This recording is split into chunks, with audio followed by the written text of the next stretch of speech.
नमस्कार, आप देख रहे हैं राष्ट्र प्रथम। मैं हूं जिगर। हमारा उद्देश्य है राष्ट्र से स्नेह, राष्ट्र का सम्मान। कल, आज और कल में आपका स्वागत है। दोस्तों, आज बात करेंगे दादा भाई नौरोजी की। ब्रिटेन की संसद में चुनकर पहुंचने वाले पहले एशियाई वो थे। महान शिक्षाविद, राजनेता व great old man of India के नाम से पहचाने जाने वाले दादा भाई नौरोजी की जन्म जयंती पर आज बात करेंगे उनके जीवन की रोचक बातें। दादा भाई नौरोजी भारतीय राजनीति के जनक थे और उन्हें भारतीय राजनीति का पितामह कहा जाता है। दादा भाई उच्च राष्ट्रवादी, राजनेता, उद्योगपति, शिक्षाविद और विचारक भी थे। एक अंग्रेजी प्राध्यापक ने उन्हें भारत की आशा की संज्ञा दी थी। अनेक संगठनों का निर्माण दादा भाई ने किया था। गुजराती भाषा में रस्त गफ्तार नाम का साप्ताहिक उन्होंने 1851 में निकाला था। ईस्ट इंडिया एसोसिएशन उन्होंने बनाई थी। अन्यत्र लंदन के विश्वविद्यालय में गुजराती के प्रोफेसर वो बने थे।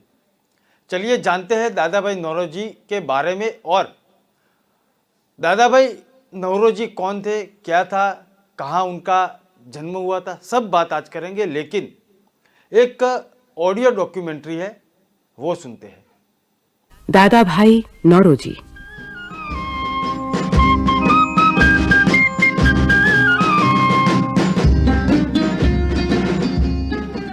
आधुनिक भारत के निर्माताओं में दादा भाई नौरोजी का नाम प्रमुख है। अंग्रेजों को उनके जुल्मों के लिए खरी खोटी सुनाने वाले पहले भारतीय वे ही थे। इंग्लैंड में उन्हीं लोगों के वोटों से वहां के हाउस ऑफ कॉमन्स का सदस्य चुना जाना भी उनके जैसे महान व्यक्ति का ही काम था। भारतीयों में स्वदेश के प्रति प्रेम और उन्हें स्वराज्य का नारा देने वाले भी दादा भाई नौरोजी ही थे। यही कारण है कि इस देश के लोग अगर गांधी जी को राष्ट्रपिता कहते हैं तो दादा भाई नौरोजी को राष्ट्र का पितामह। 4 सितंबर 1825 को एक पारसी पुरोहित के घर दादा भाई का जन्म हुआ। इनके पिता का नाम था श्री नौरोजी पालनजी दोरड़ी और माता का नाम श्रीमती मीणकबाई था। पुरोहिती और थोड़ी बहुत खेतीबाड़ी से ही इनके परिवार का पालन पोषण होता था। 4 वर्ष की कम उम्र में ही दादा भाई के सिर से पिता का साया उठ गया। परिवार आर्थिक कष्ट में डूब गया।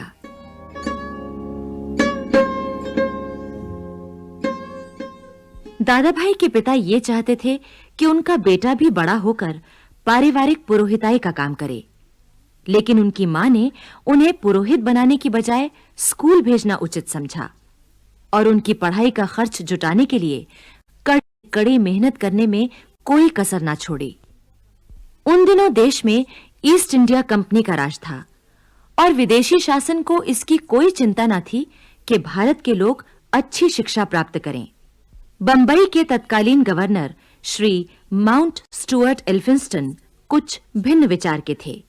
उन्होंने अपनी कोशिशों से नेटिव एजुकेशन सोसाइटी नाम की एक संस्था बनाई जो भारतीय बच्चों को शिक्षा देने का काम करती थी। इस संस्था ने बंबई में 2 स्कूल खोले। उनमें से एक में अंग्रेजी पढ़ाई जाती थी और दूसरे में देशी भाषा। दादा भाई की मां ने उन्हें देशी भाषा वाले स्कूल में भर्ती करवा दिया। स्कूल की पढ़ाई पूरी करके उन्होंने बंबई के एल्फिंस्टन कॉलेज में प्रवेश लिया। कॉलेज में वो न केवल पढ़ने में तेज थे, अपितु दूसरे क्षेत्रों में भी वे सबसे आगे थे। उनकी योग्यता को देखकर उनके एक प्राध्यापक ने उन्हें भारत की आशा नाम दिया था। आगे चलकर दादा भाई ने इस विशेषण को सार्थक कर दिखाया। उनकी योग्यता को देखकर बंबई के तत्कालीन मुख्य न्यायाधीश अर्स्किन पेरी ने उन्हें सलाह दी। दादा भाई, तुम इंग्लैंड जाकर बैरिस्टरी कर लो। लेकिन सर, इंग्लैंड जाना और वहां रहकर बैरिस्टरी पढ़ना, इन सब के लिए तो बहुत पैसा चाहिए। इसकी तुम चिंता न करो। तुम्हारी बैरिस्टरी की पढ़ाई का सारा खर्चा मैं दूंगा। तुम जाने की तैयारी करो। सर, आप मेरी पढ़ाई के लिए खर्चा करेंगे? लेकिन सर, मैं अपनी मां और घर के अन्य लोगों से पूछकर ही कुछ फैसला कर सकता हूं। जैसे तुम्हारी मर्जी। दादा भाई ने जब अपने घर में इंग्लैंड जाने और वहां बैरिस्ट्री पढ़ने की बात कही तो पारसी समाज के बुजुर्गों ने इसका विरोध किया। बॉम्बे में एक गरीब पारसी परिवार में उनका जन्म हुआ था। जब दादा भाई 4 साल के थे तब उनके पिता नौरोजी पलनजी दोदी का मृत्यु हो चुका था। उनकी माता मानेकबाई ने इनकी परवरिश की। पिता के देहांत के बाद इनके परिवार को बहुत सी आर्थिक परेशानियां का भी सामना करना पड़ा। इनकी माता अनपढ़ थी, लेकिन उन्होंने अपने बेटे को अच्छी अंग्रेजी शिक्षा देने का वादा किया। दादा भाई को अच्छी शिक्षा देने में उनकी माता का विशेष योगदान था। दादा भाई की शादी 11 साल की उम्र में 7 साल की गुलबाई से हो चुकी थी। उस समय भारत में बाल विवाह का चलन था। दादा भाई के 3 बच्चे थे, जिनमें एक बेटा और 2 बेटियां भी थी। दादा भाई की शुरुआती शिक्षा नेटिव एजुकेशन सोसाइटी स्कूल से हुई। उनके बाद दादा भाई ने एलिफेंट कॉलेज में बॉम्बे में पढ़ाई की। उन्होंने दुनिया के साहित्य के बारे में पढ़ाई की थी और दादा भाई गणित एवं अंग्रेजी में बहुत अच्छे थे। इसी कारण 15 साल की उम्र में ही दादा भाई को क्लेयर से द्वारा स्कॉलरशिप मिलनी शुरू हो चुकी थी। दादा भाई नौरोजी ने भारत की आज़ादी के लिए लड़ाई भी लड़ी और अपनी जिंदगी के आखिरी दिनों तक अंग्रेजों द्वारा भारत के बेकसूर लोगों पर अत्याचार करने और उनके शोषण पर लेख लिखा करते थे। इनके अलावा दादा भाई नौरोजी इस विषय पर भाषण दिया करते थे। ऑडियो डॉक्यूमेंट्री का दूसरा भाग है, वो सुनते हैं। कॉलेज की पढ़ाई पूरी करके वो वहीं स्कूल में मास्टर हो गए और कुछ समय बाद कॉलेज में गणित के सहायक प्राध्यापक बने। 25 वर्ष की कम उम्र में वो गणित तथा सामान्य विज्ञान विभाग के प्रोफेसर बना दिए गए। तत्कालीन पश्चिमी शिक्षा के इतिहास में वो पहले भारतीय थे जिन्हें प्राध्यापक का पद प्राप्त हुआ था। दादा भाई अपने विद्यार्थी जीवन में ही सार्वजनिक कार्यों में भाग लेने लगे थे। जनता की भलाई और उन्नति के काम में वो पूरी तरह जुट गए। लड़कियों की शिक्षा को कार्य रूप देने वाले वे पहले व्यक्ति थे। ऐसे समाज में जहां लड़कियों को शिक्षा देने के प्रबल समर्थक न थे, दादा भाई ने कुछ विद्यार्थियों को इकट्ठा करके बंबई में एक संस्था बनाई। इस संस्था द्वारा उन्होंने लड़कियों की शिक्षा का कार्यक्रम शुरू कर दिया। अपेक्षा के अनुसार तत्कालीन समाज ने उनका कड़ा विरोध किया।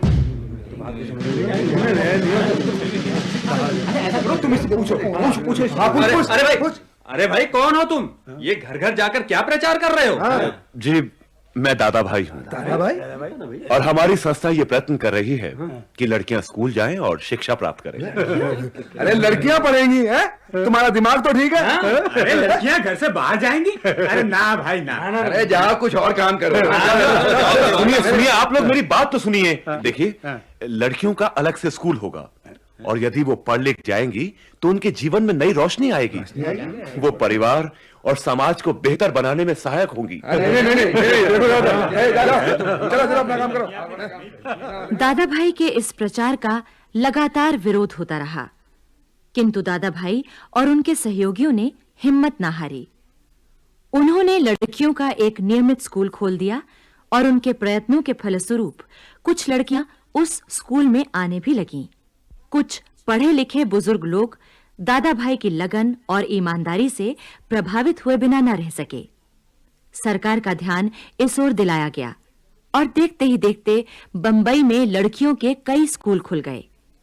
इसके साथ ही उन्होंने प्रौढ़ों को शिक्षित करने और उनके ज्ञानवर्धन के लिए ज्ञान प्रसारक मंडली की स्थापना भी की। भारत की जनता में राजनैतिक चेतना दादा भाई ने ही पैदा की। ईस्ट इंडिया कंपनी भारतीयों को सरकारी नौकरी में नहीं लेती थी। दादा भाई इंग्लैंड की जनता तक इस आवाज को पहुंचाना चाहते थे। उन्होंने अंग्रेजों द्वारा किए अन्याय और अत्याचार तथा किसानों की दुर्दशा की ओर भी अंग्रेजी सरकार का ध्यान आकर्षित किया। धीरे-धीरे भारतवासियों को यह विश्वास होने लगा कि यदि सब मिलकर आंदोलन करें तो वे उन अधिकारों को प्राप्त कर सकते हैं जिनके वे सर्वथा योग्य हैं। दादा भाई नौरोजी ने जीवन के प्रति दृष्टिकोण को प्रगतिशील विचारों के सिद्धांतों से उजागर किया था, जिन पर वह विश्वास करते थे। अपने पूरे जीवन में उन्होंने पुरुषों और महिलाओं के समान व्यवहार में विश्वास किया और हमेशा महिलाओं को शिक्षा प्रदान करने का महत्व को उठाया।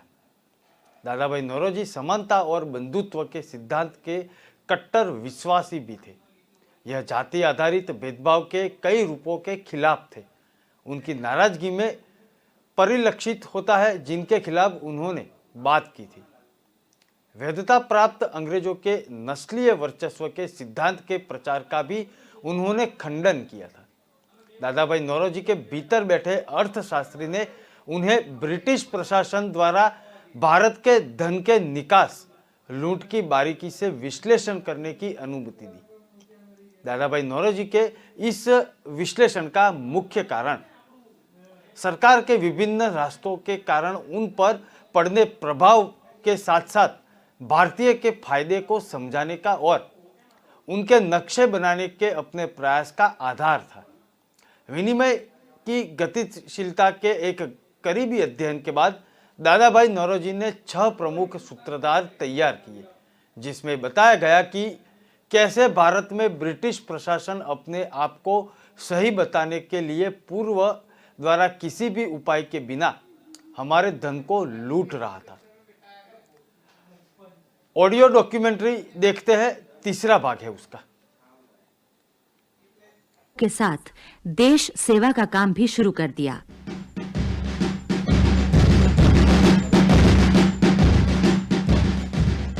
उनका विश्वास था कि यदि इंग्लैंड की आम जनता और सरकार को भारत की दुर्दशा से परिचित कराया जाए तो भारत की हालत में सुधार हो सकता है। ईस्ट इंडिया एसोसिएशन की सभाओं में दादा भाई ने अपने राजनीतिक विचारों को अंग्रेजों के सामने रखा। भारत का शासन भारत के हित में होना चाहिए और ये भारत में 1 लाख सैनिक रखकर नहीं, बल्कि वहां रहने वाले लाखों भारतीयों की सहमति और विश्वास से हो सकता है। मई 1869 को इंग्लैंड से बंबई आकर उन्होंने भारतीयों की एक सभा बुलाई। मेरे साथियों, हमें भारत में भी ब्रिटिश पार्लियामेंट जैसी जनता की अपनी प्रतिनिधि संस्थाएं बनानी चाहिए। क्या ब्रिटिश सरकार ऐसा होने देगी? ब्रिटिश सरकार के सामने हम अपना प्रस्ताव रखें, उससे पहले हमें इसके योग्य बनना होगा। लेकिन वो कैसे? इसके लिए हमें लोगों को तैयार करना होगा और जनमत को तैयार कर अन्याय व गलत बातों के खिलाफ आवाज उठानी होगी। लेकिन हमारी आवाज सुनेगा कौन? और क्या ब्रिटिश सरकार इस जनमत की आवाज को बर्दाश्त करेगी? बोलो, क्या अंग्रेज सरकार इसे बर्दाश्त करेगी? वो बर्दाश्त ना करे, पर हमारे लिए यह जरूरी है कि हम इंग्लैंड में एक ऐसी संस्था बनाएं जो भारतीयों की मांगों को इंग्लैंड की पार्लियामेंट में उठाए। देखते-देखते बंबई के लोगों में नई लहर दौड़ गई और इसके बाद बंबई में ईस्ट इंडिया एसोसिएशन की शाखा कायम हुई।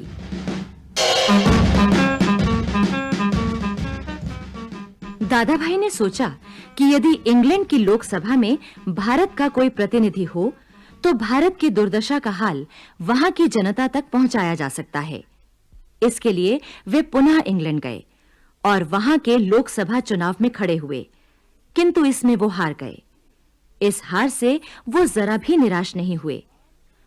भारत की एक और राष्ट्रीय शख्सियत मदाम भीकाई कामा ने उनके अगले चुनाव के लिए काम आरंभ किया। परिणामतः उन्हें इंग्लैंड की लोकसभा चुनाव में सफलता प्राप्त हुई। इतिहास में यह पहला अवसर था जब ब्रिटेन की लोकसभा में एक साधारण भारतीय चुना गया था। लोकसभा की कार्रवाई में शुरू से ही उन्होंने ये साबित करना शुरू कर दिया कि भारतीय लोग विद्या, बुद्धि और सतर्कता में अंग्रेजों से कम नहीं। उन्होंने अपने प्रयत्नों से लोकसभा में सिविल सर्विस में भारतीयों को भर्ती करने का प्रस्ताव पास करवाया। भारत के लोगों के लिए उनका यह प्रयास बहुत महत्वपूर्ण था। 81 वर्ष की आयु में भी वो देश के सुधार में दिन रात लगे रहते थे। धीरे-धीरे उनका स्वास्थ्य बिगड़ने लगा। मित्रों के आग्रह पर सन 1907 में वे लंदन से स्वदेश लौट आए। 30 जून 1917 का वो दिन दुर्भाग्यपूर्ण था, जब स्वराज्य का सपना अपनी आंखों में लिए देश का ये वयोवृद्ध नेता 92 वर्ष की आयु में इस दुनिया से सदा के लिए विदा हो गया। गोखले और महात्मा गांधी ने दादा भाई की कर्तव्य निष्ठा को आगे बढ़ाया। सत्य, अहिंसा और सत्याग्रह की इस मूर्ति के प्रति देश सदैव ऋणी रहेगा। दादा भाई ने देखा कि पहला कारक जिसमें इन तरह के शोषणों को सक्षम किया है वह भारत के प्रशासन की प्रकृति के कारण था, जहां देश को अपने चुने हुए लोगों द्वारा नहीं बल्कि एक विदेशी सरकार द्वारा शासित किया जा रहा है। भारत में अप्रवासियों की आमद के अभाव में दूसरी बात यह है कि इसमें श्रम और पूंजी की आमद को सीधे प्रभावित किया। दो चर जो एक अर्थव्यवस्था के फलने फूलने के लिए एक परम आवश्यकता है। तीसरा, विभिन्न नागरिक निकायों के प्रशासन कर्मियों के साथ अंग्रेजों की सेना का बड़ा खर्च भारत के खजाने से किया गया। इससे अतिरिक्त चौथे कारक में इंग्लैंड के निर्माण के साथ भारत के द्वार वहन किए गए विविध खर्चों के बारे में बताया गया और जो भारत द्वारा वहन किए गए थे। पांचवें बिंदु ने दर्शाया कि किस प्रकार मुक्त व्यापार के नाम पर भारत के संसाधनों से बिना किसी प्रकार के समझौते के लिए लूटा जा रहा था।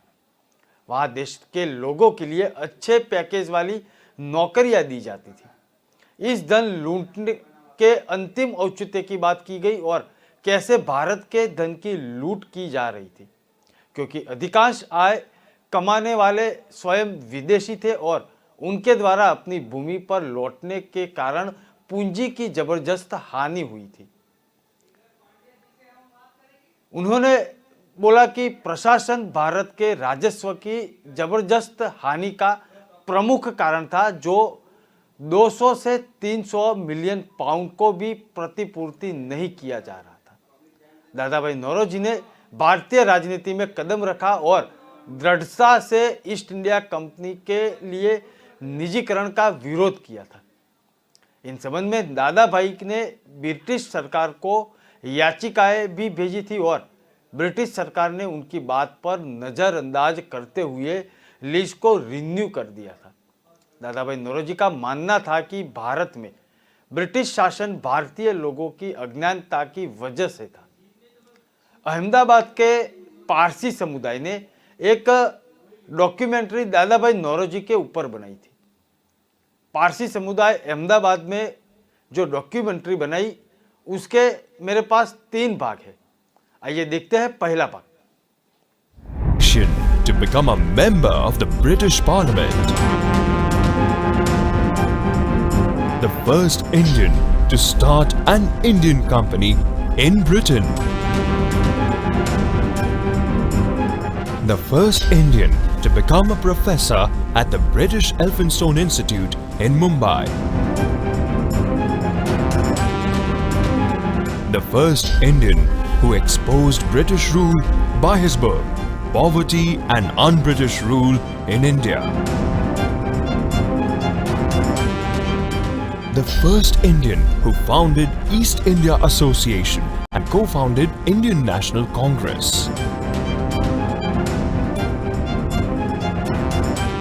The first Indian who gave us the call of home rule, Swaraj.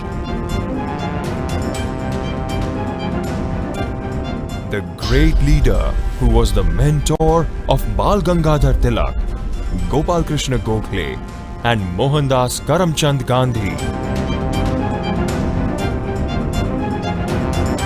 The legendary leader who has roads named in his honor in 3 countries, India, Pakistan and Britain.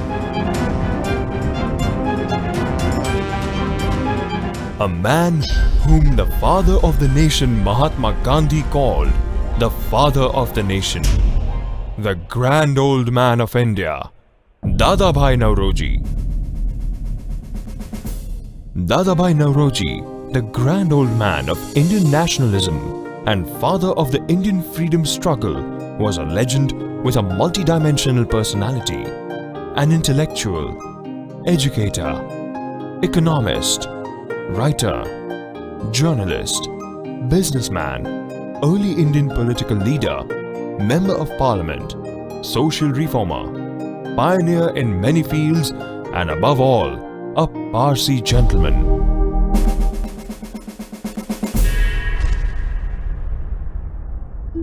Dadabhai Nauroji was born in Mumbai in a Parsi family. His father, Nauroji Palanji Dordi, was a Parsi priest who died when Dadabhai was just 4 years old. His mother, Manikbai, single-handedly raised the family and played a very important role in making Dadabhai the person he grew up to be. This is what Dadabhai always said about his mother. She made me what I am. Dadabhai studied at the prestigious Elphinstone Institute of Mumbai and later became the first Indian professor there.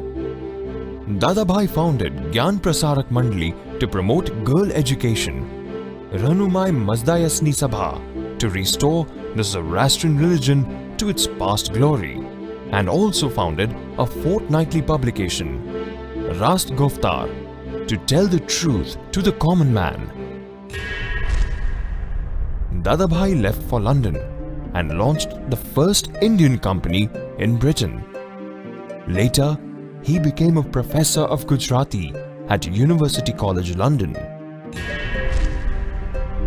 Dadabhai founded the East India Association in London, one of the predecessor organizations of the Indian National Congress. Dadabhai Naoroji ने अपनी पुस्तक में अंग्रेजों द्वारा लूट की इस पूरी प्रक्रिया को पैशाचिकी के रूप में वर्णित किया है, जहां पूंजी के साथ भौतिक संसाधनों का इस्तेमाल अंग्रेजों ने अपने लिए किया था। राष्ट्रवादी आंदोलन के लिए वो यह लेख बहुत महत्वपूर्ण था, क्योंकि यह मुक्त व्यापार के नाम पर प्रशासन द्वारा की गई प्रक्रियाओं की वास्तविक तस्वीर के प्रकाश में लाया था। उन्होंने अंग्रेजों के निवेश को नहीं देखा, जैसे कि भारत में रेलवे की स्थापना के रूप में पर्याय रूप से भारत से लूटा हुआ धन वापस देने के समान था, क्योंकि उनका मन नहीं था कि इन निवेशों से अप्रत्यक्ष रूप से ब्रिटिश को भारतीय उपमहाद्वीप से संसाधनों को जुटने की मदद मिलेगी, जिससे देश को एक और नुकसान होगा। ब्रिटेन संसद में एक भारतीय चुनकर पहुंचा, यह कैसे हुआ? यह ऐतिहासिक घटना का आज के दौर में क्या महत्व है, उसकी बात करेंगे। दादाभाई नौरोजी की पहचान सिर्फ इतनी ही नहीं कि वह ब्रिटेन के हाउस ऑफ कॉमन्स में पहुंचने वाले एशिया के पहले शख्स थे। महात्मा गांधी से पहले वो भारत के सबसे प्रमुख नेता थे। दुनिया भर में नौरोजी जातिवाद और साम्राज्यवाद के विरोधी की तरह भी जाने जाते थे। दुनिया भर में पैदा हुए कई नए संकट के बीच दादाभाई को याद करना फिर जरूरी हो चुका था। उनका जीवन इस बात का गवाह है कि कैसे प्रगतिशील राजनीतिक शक्ति इतिहास के काले अध्यायों में भी एक रोशनी की किरण की तरह है। नौरोजी का जन्म बॉम्बे के एक गरीब परिवार में हुआ था। वह उस वक्त की पब्लिक स्कूलिंग के नए प्रयोग का किस्सा कैसे बने, उसकी भी हमने बात की। उनका मानना था कि लोगों की सेवा ही शिक्षा का नैतिक ऋण चुकाने का जरिया है। लड़कियों की पढ़ाई पर भी उन्होंने जोर दिया था। अहमदाबाद पारसी समुदाय द्वारा जो डॉक्यूमेंट्री मैं आपको दिखाने जा रहा था, उसका दूसरा भाग है, वो देखते हैं। Dadabhai was co-founder of the Indian National Congress and also 3 times president of the party in 1886, 1893 and 1906. Dadabhai created history and became the first Indian member of the British Parliament and also became the voice of India there. In his maiden speech in the British Parliament, Dadabhai said, "For the first time during more than a century of settled British rule, an Indian is admitted into this house as a member of an English constituency. That, as I have said, is a unique event in the history of India, and I may also venture to say, in the history of the British Empire." I would like to say that Dadabhai Naoroji was the most outstanding, most prominent Indian political, economic and national figure, international figure before the arrival of Gandhi into the Indian political scene. He stood for rational, secular and progressive values. He stood for multicultural, multi-ethnic and multilingual society. This is his great contribution. Lokmanya Bal Gangadhar Tilak wrote, "If we 28 crores of Indians were entitled to send only one member to the British Parliament, there is no doubt that we should have elected Dadabhai Naoroji unanimously to grace that post." Gopal Krishna Gokhale said, "We have full trust in Dadabhai's moral and political wisdom. He is the only leader to have a convincing rapport between the rulers and the ruled." M.K. Gandhi wrote, "I am still a novice here, and you are well acquainted with the problems of Indians in Africa. Kindly guide me and make necessary suggestions which will be received as from a father to a child."